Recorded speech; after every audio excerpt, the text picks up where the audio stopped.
తొలిసారిగా కవిత arrest. Liquor scam కేసులో అదుపులోకి తీసుకున్న ఈడీ. స్పెషల్ ఫ్లైట్ లో ఢిల్లీకి తరలింపు, తోడుగా ఆమె భర్త అనిల్ వచ్చేందుకు అనుమతి. శుక్రవారం మధ్యాహ్నం నుంచి కవిత ఇంట్లో సోదాలు, విచారణ. సాయంత్రం 5:20 అరెస్ట్ చేస్తున్నట్టు ప్రకటన. లిక్కర్ స్కామ్ కేసులో ఇది లిక్కర్ అంటే మీకు మన భాషలో సారాదందా కేసు. అంతే.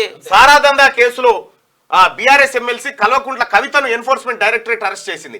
శుక్రవారం మధ్యాహ్నం హైదరాబాద్ బంజారాహిల్స్ లోని కవిత ఇంటికి చేరుకున్న ఈడీ ఆఫీసర్లు అక్కడ సోదాలు జరిపారు. అదే టైంలో కవితను విచారించారు. అనంతరం సాయంత్రం 5:20 ఆమెను అరెస్ట్ చేస్తున్నట్టు ప్రకటించారు.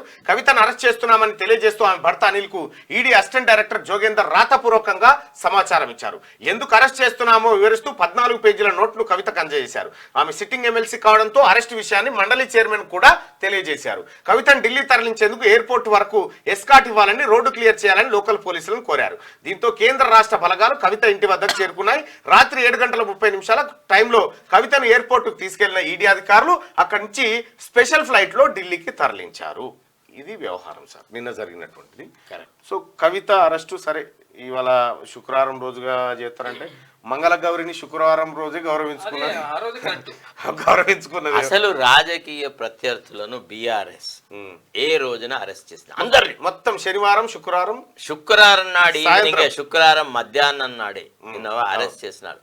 మీకు గుర్తుందా? చక్రధర్ని ఒక రేప్ కేసులో అరెస్ట్ చేసి అతన్ని పెట్టిన హింస, పీడన. ఆయన భార్య ఒక ఇంటర్ క్యాస్ట్ అమ్మాయి అయితే ఆ అమ్మాయిని వాడు రాధాకిషన్ రావు అనేటోడు ఏమంటాడంటే, ఆమె రెడ్డిస్ అమ్మాయి, ఏమే నీకు రెడ్లలో మొగోడు ఎవడు దొరకలేదా?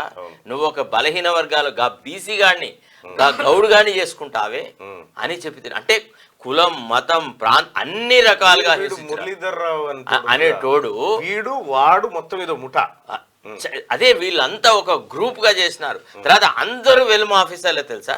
ఇప్పుడు ఈ వీడి ప్రణీత్ రావు కేసులో బయటపడుతున్న అంశాలు ఏంటంటే 70% ఆ టీంలో ఉన్న వాళ్ళందరూ ఒకే కమ్యూనిటీకి చెందిన 100% పోలీసు వ్యవస్థని క్యాస్ట్ వైజ్ గా విడగొట్టడం అనేది ఇది మొదటిసారిగా చరిత్రనే కాదు, ఇది ప్రజా సంక్షేమానికి ఏ రకంగా ఉపయోగపడుతుంది.